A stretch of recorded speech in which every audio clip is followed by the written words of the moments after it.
ಬಸ್ದಾಗ ದೊಡ್ಡ ಲಪಡ ಆಗಿ driver police ಸ್ಟೇಷನ್ಗೆ ತಂದನ್ ಬಸ್ ಹೆಂಗ್ ನೋಡ್ರಿ. ಕಾಲೇಜ್ದಾಗ ಊಟ ಮಾಡಿದ್ವಿ, ನಿಮ್ ಬೈಗೆ ಅದು ಎಲ್ ಸಾಲ್ತದ ಹೇಳ್ರಿ. ಅದಕ್ಕೆ ಹೋಟೆಲ್ ಬಂದ್ವಿ. ಕ್ಯಾಮ್ರಾಮನ್ ನೋಡ್ರಿ ಸೀದಾ ಬಂದು ಡ್ಯೂಟಿಗೆ ಹೋದೆ. ಡ್ಯೂಟಿ ಮಾಡಿ ಬಾಳ ಹಸುವಾಗಿತ್ತು. ಕಿಸೆದಾಗ ಕೈ ಹಾಕಿದ್ರೆ 50 ರೂಪಾಯಿ ಸಿಕ್ತು.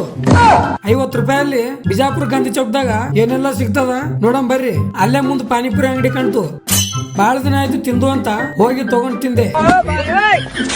ಇನ್ನ 30 ರೂಪಾಯಿ ಉಳಿದಿತ್ತು. ಅದಕ್ಕೆ ಏನೋ ತಿನ್ನಕ್ ಬಂದೆ. ಅಲ್ಲೇ ನಮ್ ಗೋಲ್ಡನ್ ಫ್ಯಾಮಿಲಿದವ್ರು ಸಿಕ್ರು. ಅವ್ರ ಜೊತೆ ಸ್ವಲ್ಪ ಪೋಸ್ ಕೊಟ್ಟು ತಿಂದೆ. ಅದ್ರ ನೇಮೇ ಮರ್ತದ, ಸಾರಿ. 15 ರೂಪಾಯಿ ಉಳಿತು. ನಾನು ಹೊಟ್ಟೆ ತುಂಬ್ತು. ಹಂಗೆ ಸ್ವಲ್ಪ ಬಿದರ್ ಮಂದಿ ಜೊತೆ ಪೋಸ್ ಕೊಡ್ತಾ ಇದ್ದೆ.